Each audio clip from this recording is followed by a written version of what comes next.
If you never sit with me or usually scroll on, today is not the day to scroll on, because this word is so significant. It is rooted, it is weighty, and it is very rare that you get a word so weighted, and this one is very weighted. And it's for a season. It's a word for a whole season. It's not the word of the day. It's not the word for the hour. It's the word of your season.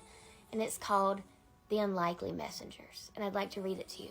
First, I have to tell you that God's been on me for a month to buy this suitcase that was sort of expensive, and I didn't really need one. If you know me well, you know I'm a frequent traveler. You know that if you are a frequent traveler, that any suitcase you get, no matter how lovely, beautiful, expensive, it is always going to come back to you ruined, black, and dented, or the zipper messed up. I've just learned not to travel with beautiful bags, but God continued to put beautiful bags in my hand, whether I would like them or not. So after a month, I finally give in, because I've told God, listen, I love you, buddy, but I don't need it.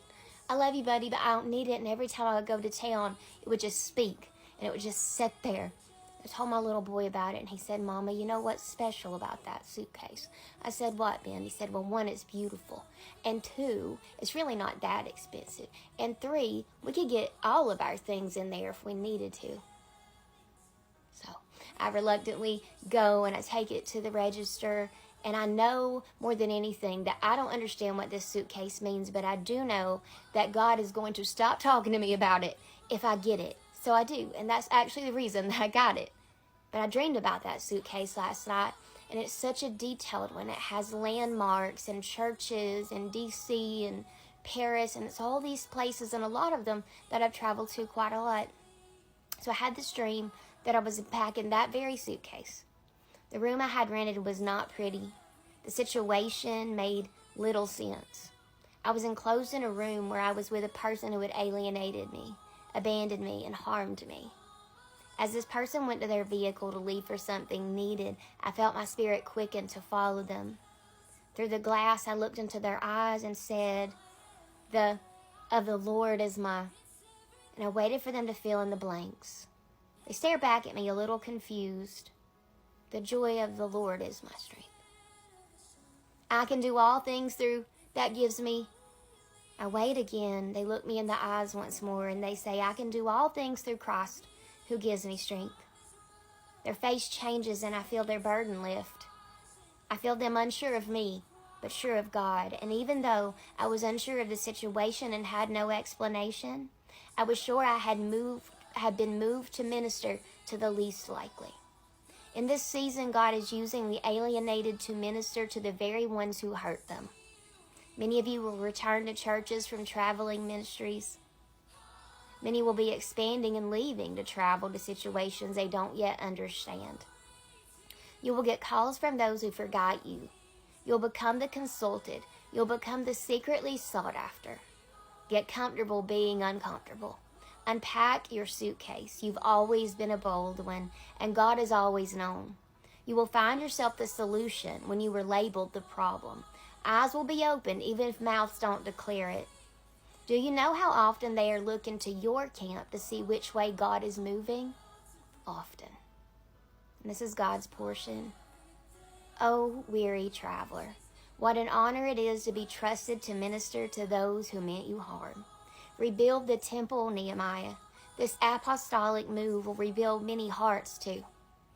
It won't take long. Just unzip the suitcase I have given you and get to work. The groundwork is already laid. This word is linked to Ezra 3:7 through 13. It's called rebuilding the temple. But I have to read you 11 through 13 because it is the most significant. If you read none of the rest of it, read 13. But I'm going to read it aloud to you. It is the Bible is so alive. I can't tell you just what a breath of fresh air. And even though it sounds like a scary verse, it's actually a verse of revival. It says this: "And the people gave a great shout of praise to the Lord because the foundation of the house of the Lord was laid. But many of the older priests and Levites and family heads who had seen the former temple wept aloud when they saw the foundation of this temple being laid, while many others shouted for joy.